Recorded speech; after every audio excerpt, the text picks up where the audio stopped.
Il y a quelque temps, je suis tombé par hasard sur ce livre lorsque je me baladais dans une médiathèque. Manga Psycho par Béatrice Millettre, sorti en décembre 2023. Ça m'a intrigué, alors je l'ai emprunté. Un livre qui analyse la psychologie de personnages de manga et d'anime.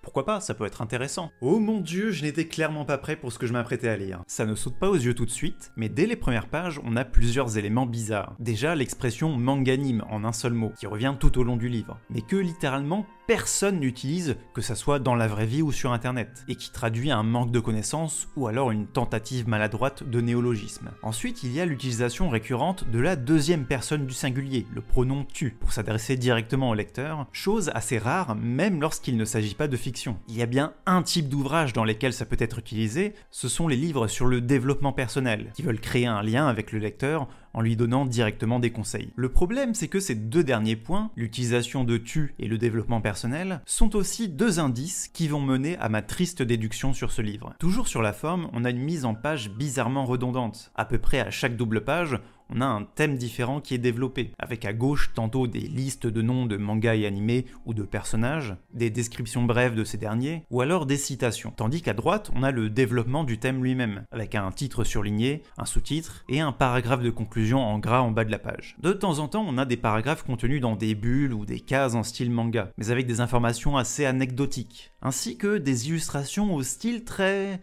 spécial. Concernant le contenu même du livre, le fond des nombreux thèmes abordés, ce qui en ressort, c'est que c'est assez souvent plat, consensuel et pas très intéressant. On pourrait se dire ah ok, c'est un livre de vulgarisation plutôt destiné au grand public. Sauf qu'il y a d'autres trucs bizarres. On trouve assez régulièrement des approximations, voire carrément des erreurs concernant les mangas ou les personnages mentionnés. Il y a aussi des fautes de frappe, mais surtout dans les noms des personnages et des œuvres, et qui n'ont pas beaucoup de sens. Il y a beaucoup de répétitions inutiles, de redondances, avec parfois des descriptions d'un même élément qui se trouve sur les deux pages adjacentes. C'est étrange aussi parce que la plupart du temps, le livre utilise les traductions françaises pour les noms et les titres. Mais parfois non, ce sont les noms utilisés dans la publication anglophone, voire japonaise. Plusieurs fois, il y a des contradictions dans ce qu'il est écrit, il n'y a aucune bibliographie, aucune référence à un autre ouvrage, que ça soit sur la psychologie ou les mangas, à part les mangas et animés eux-mêmes, et encore parfois il y a des erreurs. Il y a beaucoup de termes techniques qui sont pas définis, et c'est bizarre qu'il n'y ait pas les noms des différents artistes des illustrations. Tiens d'ailleurs, ces images elles me font penser... Oh mon dieu, mais c'est de l'IA en fait. Ce livre a été créé avec une intelligence artificielle générative. J'ai eu un doute pendant les premières pages, mais au bout d'un moment ça m'a paru évident. Manga Psycho a été écrit avec une IA. Je me suis même demandé si l'autrice n'était pas un nom inventé. Mais non, c'est une vraie personne, et elle a écrit pas mal de bouquins bien avant l'arrivée des IA. Elle a l'air surtout obsédée par les enfants surdoués, ou HPI, comme on dit aujourd'hui. Concept qui, je le rappelle, n'est pas du tout scientifique, c'est totalement une idée reçue remplie de biais. L'éditeur, pareil, c'est un vrai éditeur de livres sérieux. Je pense alors que Manga Psycho, c'est une tentative de la part de l'autrice de s'introduire dans un sujet de niche, en se servant de l'IA pour combler son manque de connaissances sur les mangas et animés. Car oui, vous allez le voir, ce livre est bourré d'erreurs qui montrent que, très clairement, la personne qui a fait ça n'y connaît pas grand chose en manga et animé. Je vous ai fait une petite compilation thématique. Régalez-vous bien car il y a des petites pépites qui valent le détour. Déjà, on a pas mal de listes assez osef qui servent d'illustration maladroite. C'est pas malin parce que les listes, c'est genre le truc connu pour être facilement généré par IA, ce qui ne l'empêche pas de faire régulièrement des erreurs. On a aussi beaucoup de citations qui, pareil, sont utilisées de manière assez aléatoire. Parfois, on se demande quel est le rapport avec le thème indiqué. C'est compliqué de vérifier l'exactitude de chaque citation car il y a rarement une indication sur la scène d'où elle vient, le chapitre ou l'épisode. J'ai cependant pu retrouver celle de Princesse Mononoke, car je me rappelle de quelle scène il s'agit. C'est le moment où Ashitaka échange un sac de riz contre une pépite d'or. Et sans surprise, la citation dans Manga Psycho n'est pas bonne. C'est pas l'or durcit les cœurs les plus purs, mais l'or pur durcit les cœurs les plus tendres, ce qui est plus logique. D'ailleurs, c'est pas non plus la princesse Mononoke qui le dit dans le film, mais le vieux bonze Jiko. J'ai pu aussi vérifier ce dialogue de l'anime Blue Period, car l'épisode est indiqué. Les citations sont exactes, au détail près que l'avant-dernière réplique n'est pas prononcée, elle est pensée dans la tête du protagoniste, alors que dans le livre, c'est écrit avec un tiret, comme s'il répondait à son interlocuteur. En plus, ça se voit parce qu'il parle à la troisième personne, ça n'aurait pas de sens de s'adresser comme ça à quelqu'un. Bref, j'ai pas tout vérifié, mais si vous repérez d'autres erreurs dans les pages que je montre, n'hésitez pas à me le signaler. Voici maintenant la compilation des fautes de frappe que j'ai trouvées. Goku et Kuririn de Dragon Ball. En français, personne n'utilise Kuririn, tout le monde dit Krillin. Ici, on a une liste de frenemies, les fameux Zora et Senji de One Piece. Et est-ce que vous connaissez le personnage de Shoyo dans A Silent Voice ?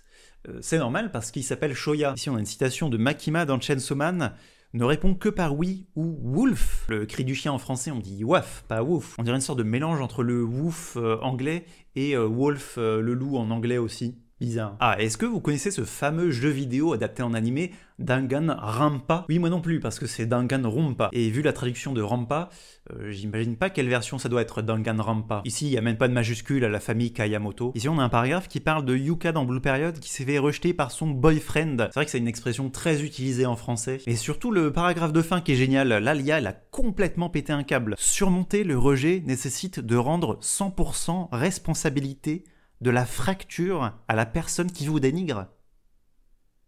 Quoi? Plus je lis, moins ça fait de sens. Ou alors c'est responsable. Surmonter le rejet nécessite de rendre 100% responsable de la fracture à la personne qui vous dérive. Non, ça veut toujours rien dire. Est-ce que vous aussi, vous aimez pratiquer la méditation comme le fait Nepeto dans Hunter x Hunter? On dirait une espèce de mélange entre les personnages de Pito et de Netero. Ah, et un peu plus loin, c'est Netero qui est bien écrit. Par contre, il fait plus de la méditation, il fait de la médiation. Ah, c'est vrai que dans les vilains qu'on apprécie malgré tout, il y a le fameux Uchita Hitachi dans Naruto. Donc c'est Uchiwa hein, déjà, et Itachi, il n'y a pas de H au début. Ou alors Koro Sensei en un seul mot. On a aussi les villainous, fameuses expressions françaises utilisées pour désigner les méchants dans les animés. Comme par exemple le fameux Hisoka sans H dans Hunter x Hunter. J'ai l'impression que l'IA elle a un peu de mal à distinguer les A et les O. Elle a aussi du mal avec les H au début des mots. Et par rapport à ça, j'ai plusieurs hypothèses. Soit c'est la personne qui a écrit les prompts de l'IA qui a fait des fautes dans les noms et l'IA ne les a pas corrigés. Soit c'est pas des textes qu'il y a dans les bases de données de l'IA, mais des images qu'elle a eu parfois du mal à scanner. Voire des fichiers sous forme de son, vu qu'il y a une confusion entre les A et les O et les H. En tout cas, il y a de fortes chances que ces données soient notamment en anglais, parce qu'il y a des termes anglais qui n'ont rien à foutre ici en fait. Passons maintenant aux erreurs liées aux œuvres et aux personnages, et oh oui, elles sont nombreuses. D'une détermination sans faille à se battre pour la liberté de l'humanité face aux titans, Eren est prêt à tout sacrifier pour atteindre son objectif et ne recule devant aucun obstacle. Sa volonté inébranlable est une leçon puissante sur l'importance de lutter pour nos convictions, même lorsque les circonstances sont difficiles. Je sais pas si Eren c'est un bon exemple de personnage motivant vu ce qu'il fait après. Un aspect fascinant d'Eren est sa complexité morale. Il est un personnage qui remet en cause les notions traditionnelles du bien et du mal. Oui, tu m'étonnes. Ah tiens, une petite sélection des personnages inspirants comme Hisoka, qui a toujours pas de H, Dabi et Shigaraki dans My Hero Academia, ah ouais, ils sont vachement inspirants. Mais il y a aussi Zerotsu, qui apparemment vient de Bunny Girl Senpai maintenant. Oui, Light de Death Note et Kira de Jojo, ah c'est sûr, inspirez-vous ces personnages, très clairement. En tout cas, si vous voulez devenir des psychopathes. De nombreux adeptes des manganimes, voire des otaku, la formulation on dit bizarre, on dirait qu'il veut dire des nombreux adeptes des otaku, ont tendance à s'inspirer de leurs héros, les cosplayant, mais allant également jusqu'à vouloir en mimer les comportements et les attitudes dans leur vie quotidienne. Ils craignent, ce faisant, d'être atteints d'un trouble dissociatif de l'identité. Ah genre c'est une crainte courante, les gens qui font du cosplay ou du RP avec leurs personnages, ils craignent d'être atteints de troubles dissociatifs de l'identité. C'est vraiment n'importe quoi. Pour faire face à ces souffrances intolérables, le cerveau préfère en quelque sorte aller voir ailleurs, produisant une personnalité de substitution chargée de gérer l'insoutenable. Alors ça tombe bien parce qu'on a vu les TDI dans ma vidéo sur le handicap, et non, c'est pas du tout comme ça que ça marche. Je vous renvoie encore vers la vidéo de PsychoQuack qui s'y connaît beaucoup mieux sur le sujet. Mais en gros, non, les TDI, c'est pas du tout une question de personnalité multiple. La sortie d'un TDI se fait effectivement en réconciliant les différents aspects d'une personnalité obligée de se morceler. Oui, là pareil, hein, c'est de la grosse merde, voire carrément de la désinformation. Ah, les leçons de la famille Zoldyck. L'importance de la famille. Les Zoldyck sont prêts à tout pour protéger leurs membres et à se soutenir mutuellement dans les moments difficiles. Oh, la famille Zoldyck, protéger ses membres, je suis pas sûr, hein, moi d'après mes souvenirs, ils ont plutôt tendance à les torturer. Ici ça parle de Light dans Death Note. Il pose des questions profondes sur la justice, le pouvoir, la moralité et les conséquences des actions. Il nous pousse à réfléchir sur les valeurs qu'ils défendent. Il avec un S, c'est qui il? Je vois pas à quoi ça correspond. Et à remettre en question leurs propres idées préconçues. La moralité de Light est un sujet de controverse. Certains soutiennent que ces actions sont justifiées car elles cherchent à instaurer la justice et à purger le monde des personnes mauvaises. Il serait alors un héros qui sacrifierait sa propre innocence pour le bien commun. Ces meurtres sont des actes de justice. Alors oui, tout à fait, il y a des gens qui pensent ça, et en général, on les appelle soit des psychopathes, soit des fachos. Parfois les deux. Nezuko Kamado dans Demon Slayer. Nezuko démontre également une incroyable résilience, acceptant sa nouvelle nature sans se laisser submerger par la haine. Faut jamais avoir vu Demon Slayer pour dire ça en fait. Parce que si justement Nezuko elle se laisse submerger par son côté démon pour protéger son frère. Ça arrive dans plusieurs combats, et si elle l'avait pas fait, elle serait morte et son frère aussi. La famille Todoroki de MHA. Ah tiens, au passage, pour pas mal de mangas et animés, il y a souvent l'acronyme qui est utilisé, genre SNK pour l'Attaque des Titans ou MHA pour My Hero Academia. Sauf que dans le cadre d'une publication, c'est pas correct, parce que SNK c'est Shingeki no Kyojin, le titre japonais de l'Attaque des Titans. Et que ce soit SNK ou MHA, pour une personne qui connaît pas, qui voit juste ces lettres-là, elle verra pas de quoi on parle. La famille Todoroki offre une représentation complexe des relations familiales. Oh, tu m'étonnes. Elle met en évidence des problèmes profonds et des conflits intenses, mais offre aussi un récit d'espoir et de réconciliation. Alors non, j'ai plus exactement les scènes en tête, mais il me semble que ça s'est pas passé comme ça. Endeavor, ébranlé par la force et la détermination de Shoto, a finalement réalisé la gravité de ses erreurs. Il a accepté ses torts et a commencé un long processus de rédemption, s'engageant à devenir un meilleur père et à se racheter auprès de sa famille. Alors non, pas du tout en fait. Tous les membres de sa famille l'ont rejeté et ils veulent plus du tout de lui comme père. Ils nous apprennent que les liens familiaux peuvent être reconstruits, même après des années de douleur et de conflit. Alors c'était pas du conflit, c'était littéralement de la maltraitance. Et puis non, à la fin, la famille se reconstruit pas. Il me semble que le père, il est renié par ses enfants, et il y a que la mère qui s'occupe de lui, et encore par pitié. Avancer quand on a les souliers de plomb et des boulets aux pieds est une lutte de tous les instants.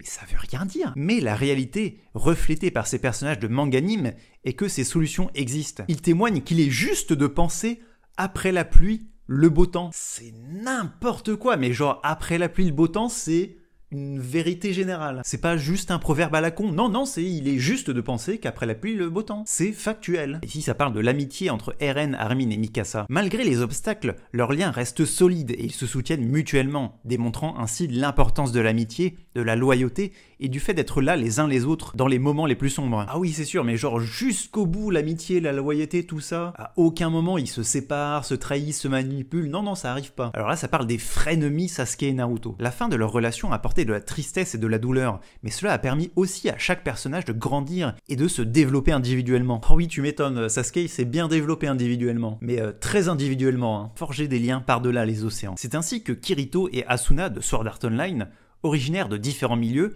se rencontrent dans le monde virtuel et développent une amitié qui transcende leurs différences culturelles.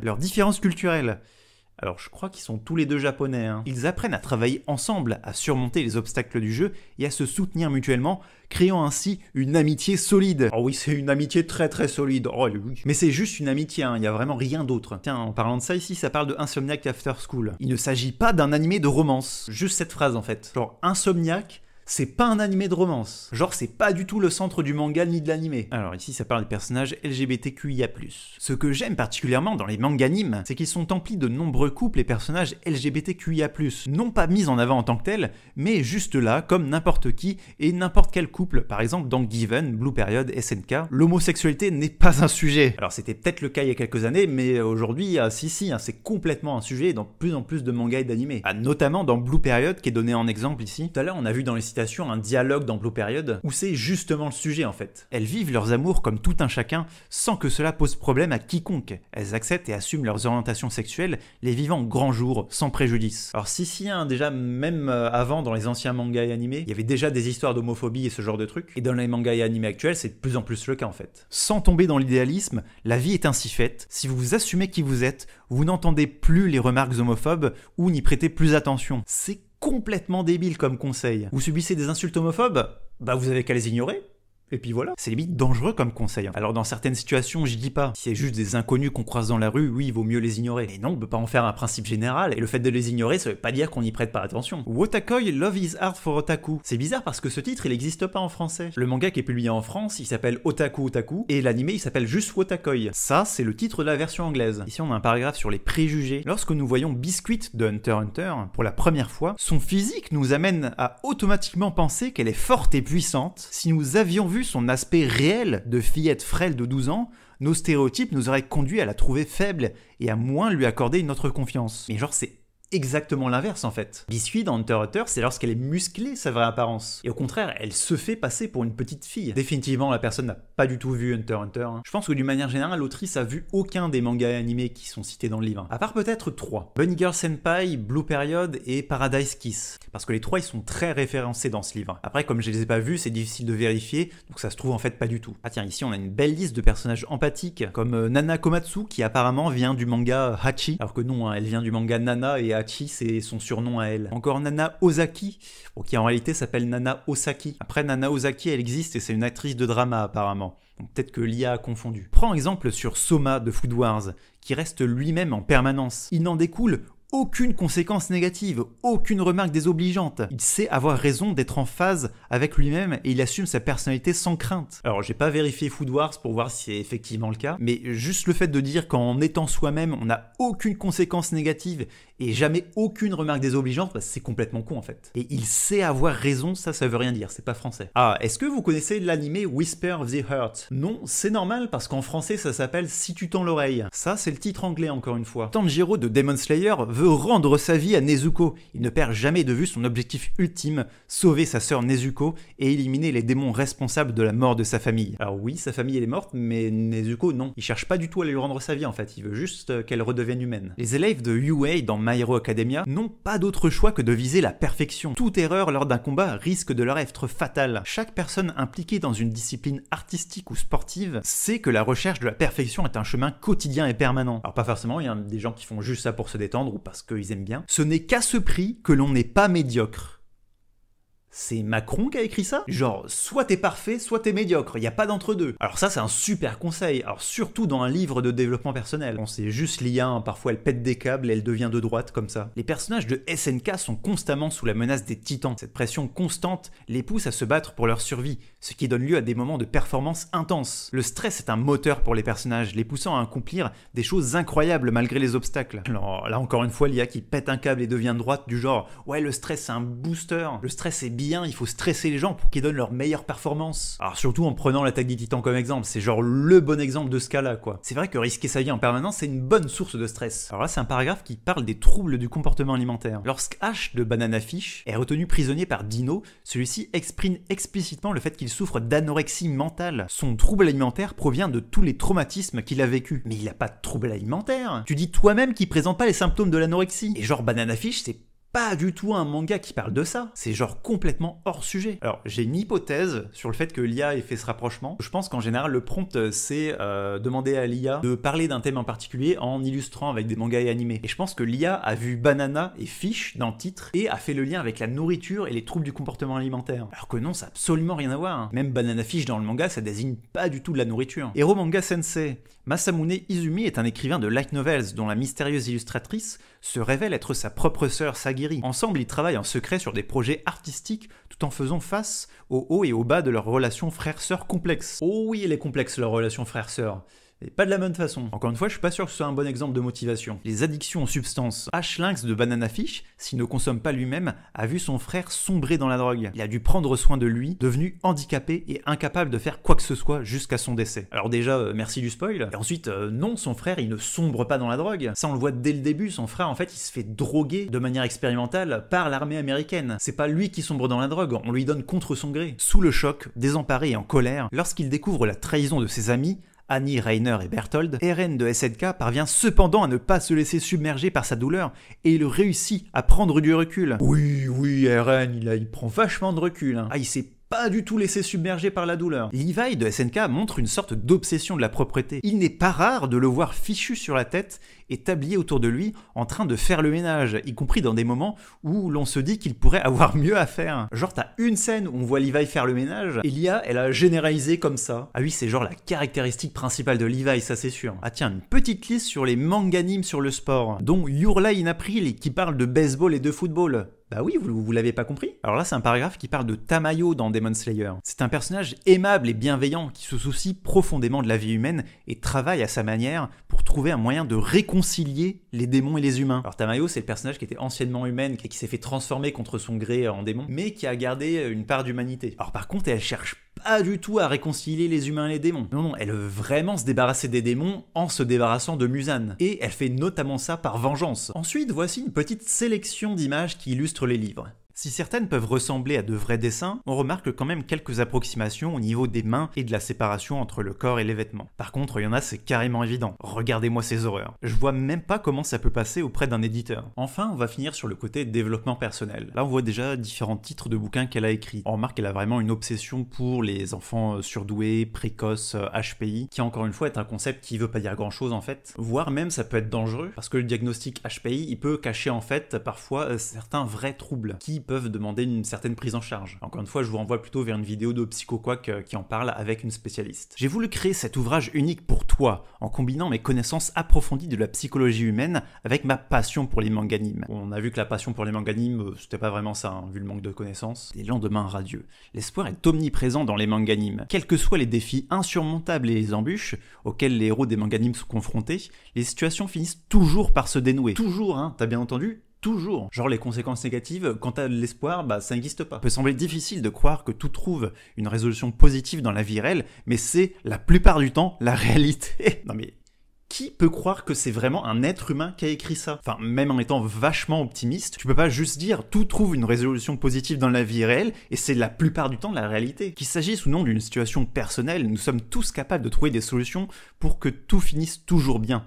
Nous disposons tous de cette capacité qui englobe toutes les autres, celle de retomber sur nos pattes. Il n'y a même pas de démonstration ou quoi, c'est juste des grosses généralités comme ça, ultra optimistes. Enfin, c'est même plus qu'optimiste, c'est carrément utopique. Plutôt irréaliste que utopique. Et même si c'est n'importe quoi, que ça a sûrement été écrit par une IA, on sent bien le côté volonté individuelle qui permet de tout faire assez propre au développement personnel. Rends-toi sur des sites de quiz pour savoir quel personnage tu incarnes en fonction de tes valeurs. Tu peux identifier ton type MBTI et le matcher à celui d'un grand nombre de personnages cherchés de manière générale ou dans un manganime spécifique. Alors MBTI pareil, hein, c'est un truc à absolument rien de scientifique. Qu'il te suffise de penser à eux dans les moments où tu en auras besoin et leur exemple t'inspirera et te permettra de trouver des solutions appropriées. Alors même en étant très fan de manga, je pense pas qu'on puisse conseiller véritablement ça en fait. Surtout que là, encore une fois, la formulation de la phrase, elle est pas française. Alors il a fallu écrire « il te suffit de penser ». Dans l'univers riche des manganimes, nombreux sont les personnages aux antipodes qui se rapprochent pour former des amitiés extraordinaires. Ces relations nous enseignent sur la tolérance, l'acceptation et la valeur de la diversité. Bon là encore une fois, c'est beaucoup de mots pour pas dire grand chose. Ça veut dire en gros, tu peux être ami avec des gens différents.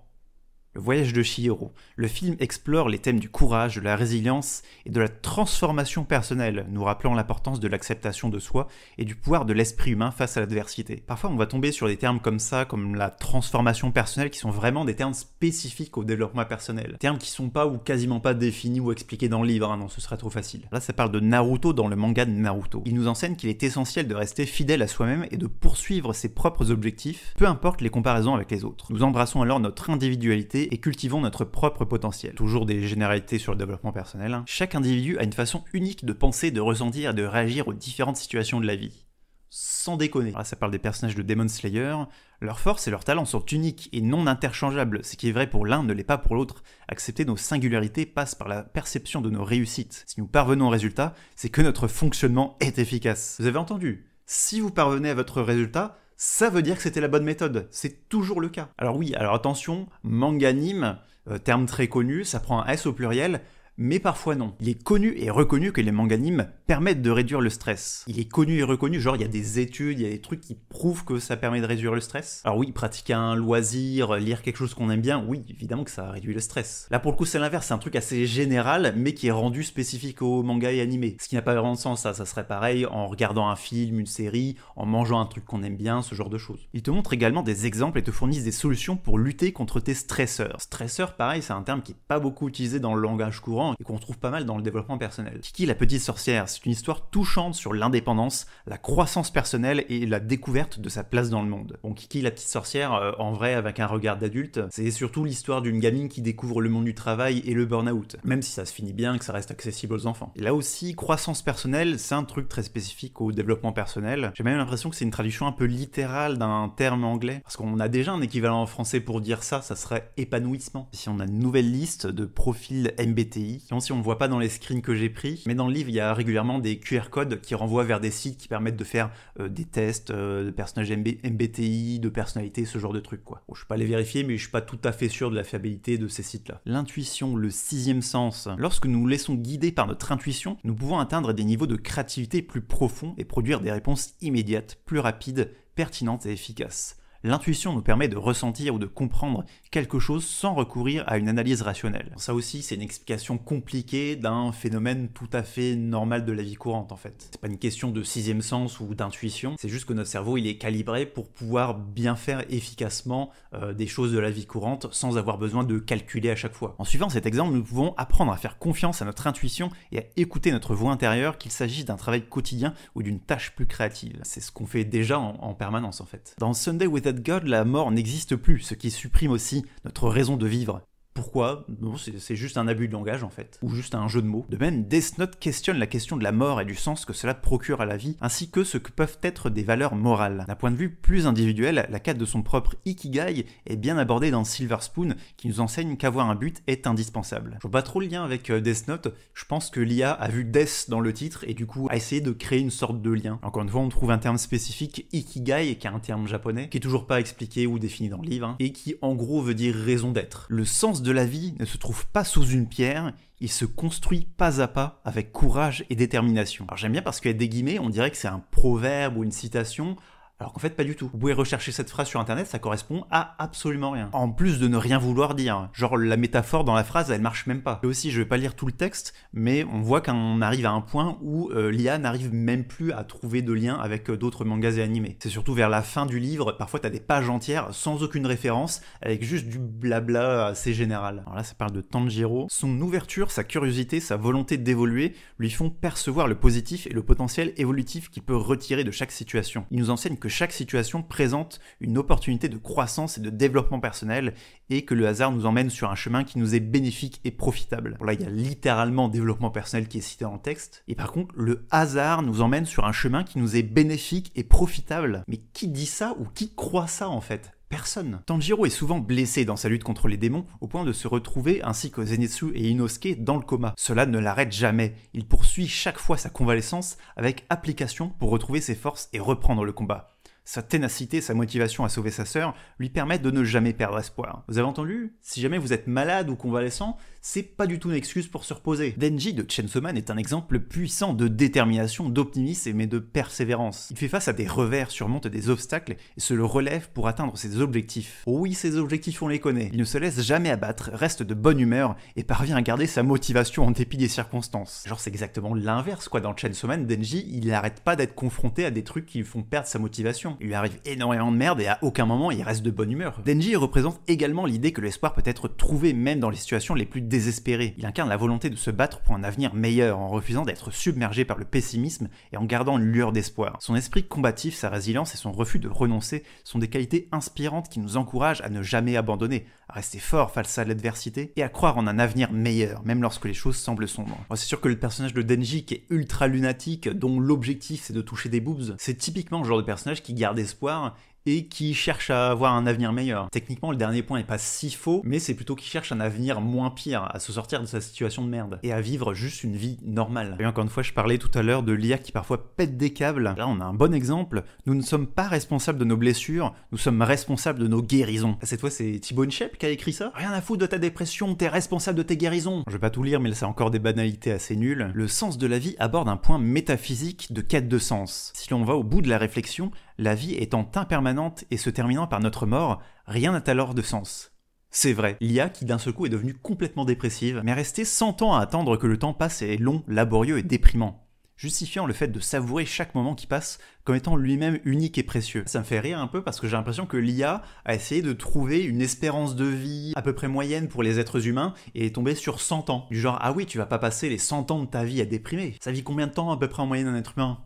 100 ans? Oui, allez, on va dire ça. Le sens de la vie n'a pas une réponse simple et unique. La seule qu'on puisse donner est la tienne, le sens de ta vie, le sens que tu veux lui donner. Qu'il s'agisse de partage, d'exploration, de transmission, de rire, de construction, tout a un sens du moment qu'il te convient et du moment que tu ne focalises pas sur un absolu dans lequel tu risques de te perdre sans profiter de ta vie. Bon, c'est pas un peu en contradiction avec la raison d'être qu'on a lu juste avant? Du genre, il te faut une raison d'être pour pouvoir vivre ta vie, sinon c'est pas vraiment vivre. Mais au final, non, tu peux faire comme tu veux, profiter de la vie. Connecte-toi à ton spiritual core. Encore une fois, un terme très spécifique au développement personnel, qui est toujours pas expliqué, qui ne correspond à rien, mais bon, vous êtes habitués à force. Et là, j'ai l'impression que l'IA, il a essayé de faire une espèce de lien entre les techniques de respiration dans Demon Slayer Slayer et le Spiritual Core, qui est en gros une forme de méditation tournée vers l'intérieur. Toujours Spiritual Core, mais il y a un lien fait avec autre chose. C'est toujours dans Demon Slayer, mais le lien il est pas fait avec les techniques de respiration, avec les scènes dans le film Le Train de l'Infini, où il y a les personnages qui sont coincés dans un rêve, mais genre ça a vraiment rien à voir quoi, et surtout rien à voir avec la page précédente. C'est pour ça qu'on a toujours de plus en plus l'impression que c'est juste un prompt dans lequel quelqu'un a demandé à une IA de faire des liens avec les mangas et animés et des trucs de développement personnel, quitte à ce que ça n'ait aucun sens, voire à ce que ça soit contradictoire. Là aussi ça parle de croissance personnelle en parlant de Shinji dans Evangelion, ce qui est sans doute un des pires exemples dans ce cas-là. Juste en dessous on a un paragraphe qui veut absolument rien dire, des personnages qui nous montrent ce qu'est le bien-être. Ils ont des hauts, ils ont des bas, ils rient, ils pleurent, ils sont tristes, déçus, contents, joyeux, heureux, malheureux, distants, communicatifs, se taisent ou blaguent. Tels sont tous les protagonistes de la plupart des manganimes. C'est fou à quel point ça veut rien dire, c'est vide. Une nouvelle page dans laquelle il y a quasiment pas de référence à des mangas ou animés. Un paragraphe sur HPI, HQI, qui fait lien avec Wonder Egg Priority et le personnage de Nehru. Le seul lien, c'est qu'il y a un personnage intelligent dans cet animé, du coup on le cite et après on développe le truc. Ah oui tiens là c'est marrant parce qu'encore une fois c'est un paragraphe avec des banalités qui veulent pas dire grand chose. Mais à la fin, t'as la dernière phrase de conclusion, c'est la clé est la complémentarité et non le clonage. Alors soit c'est utilisé au premier degré et c'est vraiment une IA qui a aucune idée de comment fonctionnent les êtres humains, qui a pris des termes possiblement au hasard, soit c'est utilisé au second degré, sauf qu'on a des termes pour dire ça. Quand des gens se ressemblent, qui sont pareils, tout ça, qui partagent des mêmes valeurs, on peut parler de conformisme, de normes, mais pas de clonage, ça n'a pas de sens. Nouvelle page avec aucune référence littéralement au manga et animé. Ah si, pardon, il y a une conclusion à la fin. Ainsi, comme tous les personnages de manga anime utilisent le sport pour renforcer ton bien-être émotionnel et ton bien-être mental. Du genre, tous les personnages de manga animé font du sport. C'est leur point spécifique qu'ils ont tous en commun. Là, à nouveau, une page entière sans aucune référence et on arrive vers la fin du livre. Comme on l'a vu, le livre contient énormément de phrases creuses, de généralités consensuelles, parfois maladroites, et de termes flous, pas ou très peu expliqués. C'est vraiment du développement personnel ultra basique qui vise un public peu averti. Et en effet, d'après une interview de l'autrice dans Madame Figaro, le public visé par ce livre, ce sont les jeunes, les adolescents. Tout de suite, ça ajoute une touche de glauque à cette histoire. Concernant le développement personnel en soi, j'ai rien contre le fait de donner des conseils aux gens pour aller mieux, mais le problème c'est que c'est un sujet très facilement utilisé par des escrocs qui se font passer pour des coachs pour vendre des livres, des formations, des stages, qui au mieux sont trop chers pour ce que c'est, au pire amène carrément à des dérives sectaires. Le truc c'est que si le sujet de ce livre c'est le développement personnel, c'est pas pour rien. Depuis le développement des IA génératives de texte, plein de gens ont découvert un filon facile à exploiter grâce à des plateformes comme Amazon qui permettent d'imprimer les livres à la demande. Ainsi, avec une IA, on peut écrire un livre de qualité médiocre en un rien de temps et le rentabiliser à très court terme, même s'il se vend à très peu d'exemplaires. Or, le développement personnel, c'est justement un sujet avec des concepts très flous dans lesquels les banalités creuses qu'écrivent les IA peuvent plus facilement se dissimuler. Le tutoiement, c'est typiquement utilisé dans ce domaine pour créer une relation parasociale de proximité avec le lecteur. Mais c'est aussi la façon dont les IA répondent habituellement quand elles s'adressent à l'utilisateur. On voit sur les différents sites qui vendent manga psycho qu'il n'y a aucun commentaire et quasiment pas de notes attribuées. Et les vidéos de l'autrice qui parle de son livre ont un nombre de vues ridicule. Il a dû se vendre à très peu d'exemplaires et c'est pas étonnant. D'ailleurs c'est ironique parce qu'on la voit explicitement utiliser de l'IA dans une de ses vidéos promotionnelles. Je note néanmoins qu'elle a réussi à se faire inviter à certaines conventions, comme le Manga Mania Festival de Chartres, l'Animasia de Bordeaux, ou encore la Japan Touch Haru de Lyon en mai 2024. Mais bon, je ne dois pas trop prendre de risques en imaginant qu'elle n'a pas dû avoir grand monde à son stand. Et je pense pas que les orgas étaient au courant de l'origine de son livre, donc je vais pas les blâmer. On l'a aussi entendu sur France 5 lors de la Paris Games Week pour parler du cosplay, mais pareil, c'est passé assez inaperçu. Son livre a aussi été traduit en Espagne où il est vendu vachement plus cher. Bref, même si a priori il s'est pas beaucoup vendu, comme c'est une autrice déjà connue, on voit qu'elle a réussi à s'incruster un peu partout. Je pense bien que l'objectif de Béatrice Millettre, c'était pas de créer un best-seller, mais plutôt d'exploiter un sujet de niche en rentabilisant sur le très court terme un livre de 200 pages qui, je pense, n'a pas demandé plus de quelques jours pour être créé. Et malheureusement, certaines médiathèques ont dû se faire avoir et l'ont commandé en pensant que c'était un titre original sur un sujet pas beaucoup traité. En droit français, la question particulière des IA dans la rédaction des livres n'est pas spécifiquement réglementée, mais a priori, elle tombe sous le coup de la contrefaçon. Pour générer un texte, une IA se base sur des données existantes. Or, celles-ci peuvent venir d'auteurs qui n'ont pas donné leur accord. Et même dans le cas où tous les auteurs auraient donné leur accord, ou alors si l'IA ne se base que sur des textes écrits précédemment par l'auteur supposé du livre, ce dont je doute dans le cas de Manga Psycho, il faudrait au moins mentionner l'utilisation de l'IA dans le livre. Ce n'est pas encore obligatoire en France, mais il y a une proposition de loi en préparation pour que ça le devienne. Bon, maintenant qu'on sait tout ça, Qu'est-ce qu'on fait? Déjà, ça sert à rien d'aller interpeller l'autrice ou d'aller ajouter des avis négatifs sur ses livres. Vous risquez juste de créer du harcèlement et un effet Barbara Streisand. Non, le mieux c'est de l'ignorer. Par contre, ce que vous pouvez faire, c'est si jamais vous croisez son bouquin dans une médiathèque, une librairie, un CDI, signalez-le au responsable. Il devrait se trouver au rayon psychologie et développement personnel plutôt qu'au niveau des mangas. Et avec sa couverture jaune, il est assez reconnaissable. Et soyez respectueux en le faisant, évidemment. C'est pas de la faute des bibliothécaires s'ils se sont fait avoir en commandant ce bouquin. C'est ce que j'ai fait personnellement en allant rendre Manga Psycho à la médiathèque. J'ai signalé simplement que c'était quasiment sûr que le bouquin avait été écrit avec une IA, et la personne à l'accueil l'a pris en compte. Voilà, j'espère ne pas donner suite à ce genre de vidéos. Restez abonnés car d'autres vidéos arrivent. Suivez-moi sur Twitch, je fais des lives, et à bientôt!